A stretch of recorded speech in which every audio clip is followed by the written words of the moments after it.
సర్వాధికారియు మన రక్షకుడునైన యేసుక్రీస్తు వారి నామములో శుభములు కలుగునుగాక.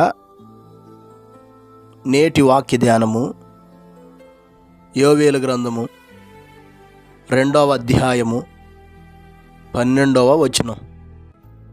ఇప్పుడైనను మీరు ఉపవాసముండి కన్నీరు విడుచుచు దుఃఖించుచు మనోపూర్వకముగా తిరిగి నా యొద్దకు రండి. ఇదే యెహోవా వాక్కు. ప్రియులారా, దేవుడు తన సేవకుడైన యోవేలు ద్వారా యోదా యెరూషలేము నివాసులను తన తట్టుకు తిరగమని పిలుపునిస్తున్నాడు. మనం చదివిన ఈ వచనంలో ఇప్పుడైనను అనేటటువంటి పదం మనం చూస్తున్నాం. అంటే వారికి ఇప్పటి వరకు ఏదో సంభవింపరాని సంభవాలు జరిగాయని, చాలా వేదనకరమైన బాధాకరమైన పరిస్థితులు గుంట వెళుతున్న అనుభవాలు ఉన్నాయని మనకు అర్థమవుతుంది.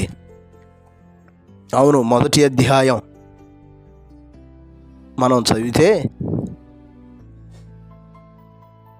మిడతల దండు యోధా దేశం అంతటిని,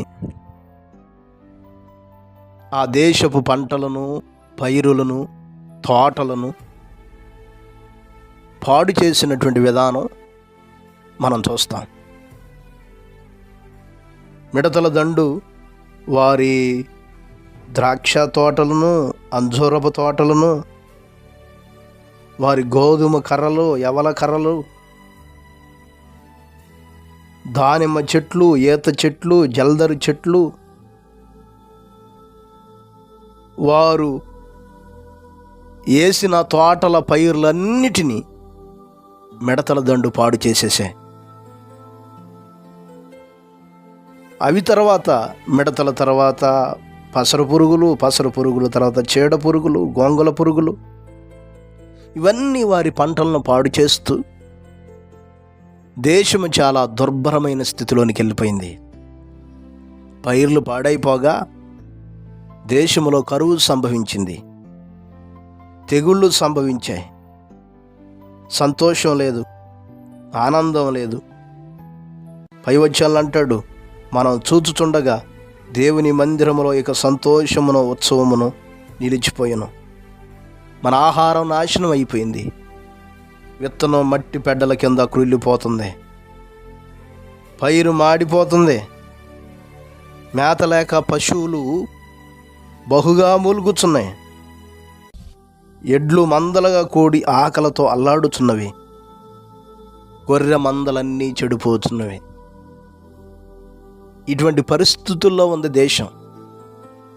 ఇంకంత మాత్రమే కాదు, ఈ 2వ అధ్యాయం అంటున్నాడు, శత్రువు మీ ప్రాంతంలోనికి జ్వరబడబోతున్నాడు. మిడతల దండొచ్చి మీ పైరును పాడు చేసిన దానికంటే శత్రువు ఇంకా మిమ్మల్ని పాడు చేస్తాడు గనుక, నశింపచేస్తాడు గనుక ఇప్పుడైనను అనేటటువంటి పదం అందుకే ప్రస్తావించాడు. ఇటువంటి పరిస్థితులు మీకు జరుగుతున్నాయి గనుక, ఇంత వేదనకరమైన పరిస్థితుల్లో మీరున్నారు గనుక ఇప్పుడైనను మీరు ఉపవాసం ఉండి కన్నీరు విడుచుచు దుఃఖించుచు మనోపూర్వకముగా నా యొద్దకు రండి. ప్రియులారా, ఈ మాటలు వింటున్నటువంటి మన జీవితాలను కూడా మనం యోచించేయాలి. కొన్నిసార్లు మన ఆలోచనలు, మన తలంపులు, మనం చేసే కార్యాలు మనం ఊహించుకున్నట్టుగా ఉండవు. అనుకోని సంభవాలు మన కుటుంబాలను కానీ, మన పిల్లలను కానీ, మన క్షేమకరమైన పరిస్థితులన్నిటినీ పాడు చేస్తాయి. అటువంటి సమయాల్లో కృంగిపోక, దేవునికి దూరంగా ఉండక, హృదయాన్ని కఠినపరుచుకొనక, ఎవరి మీదో ఆధారపడక, హృదయపూర్వకంగా కన్నీరు విడుచుచు ఉపవాసంతో దేవుని తట్టు తిరగాలి. ఈరోజు చాలామంది మనం చేస్తున్న తప్పు ఏంటంటే, మనకొచ్చే వ్యాధులు, బాధలు, సమస్యలు, విపత్తులు, కరువులు, కాటకాల్లో ఎవరెవరో దగ్గరికి వెళ్తున్నాం, ఏటి మీద ఆధారపడుతున్నాం, కానీ సమస్తమును చేయగలిగిన దేవుని వైపు మనం తిరగలేకపోతున్నాం. ఈరోజు దేవుడు మనతో మాట్లాడుతున్న మాట, నీ కుటుంబ స్థితి ఎలాగున్నా, నువ్వే కరువులో ఉన్నా, ఎటువంటి వ్యాధుల్లో ఉన్నా, ఎటువంటి సమస్యల్లో ఉన్నా, ఎంత దుర్భరమైన పరిస్థితుల్లో ఉన్నా హృదయపూర్వకంగా నా తట్టు తిరగండి. ఎందుకంటే మన దేవుడు కరుణా వాత్సల్యములు గలవాడు, శాంతమూర్తి, అత్యంత కృప కలిగిన వాడు. మన మీదకు వచ్చే కీడులు, శాపాలు, శత్రు యొక్క పన్నాగాలు, సకల యొక్క ప్రభావాలు ఆయన తొలగించగలిగినటువంటి వాడు. లేఖనాల్లో చూడండి, ఉపవాసంతో ప్రార్థించిన ప్రతిసారి దేవుడు అద్భుతమైన కార్యాలు, దేశంలో ఉజ్జీవమైనటువంటి కార్యాలు జరిగించిన సన్నివేశాలు అనేకమైన వాటిని మనం చూడగలుగుతాం. కనుక ఈ మాటలు వింటున్న ప్రియమైన దేవుని బిడ్డలారా, దేవునికి దూరంగా ఉండక ప్రతి పరిస్థితిని తొలగింప చేయగలిగిన దేవుని వైపు ఉపవాసంతో తిరుగుదాం. ఒక ఎస్తేరు, ఒక దానియేలు, ఒక మోషే, ఆయన శిష్యులు, ఆదిమ సంఘం, చాలామంది వీరు ఉపవాసాలతో దేవుని తట్టు తిరిగిన ప్రతిసారి దేవుడు ప్రభావవంతమైన కార్యాలు సంఘంలో చేశాడు, దేశంలో చేశాడు, వ్యక్తుల జీవితాల్లో చేశాడు. ఈరోజు అటువంటి కార్యాలు మన జీవితాల్లో, మన కుటుంబాల్లో, మన సంఘాల్లో మనం చూడాలంటే కన్నీరు విడుచుచు హృదయపూర్వకంగా ఉపవాసముతో దేవుని తట్టుకు తిరుగుదాం. ఉన్నతమైన గొప్ప కార్యాలు అనుభవించుదాం.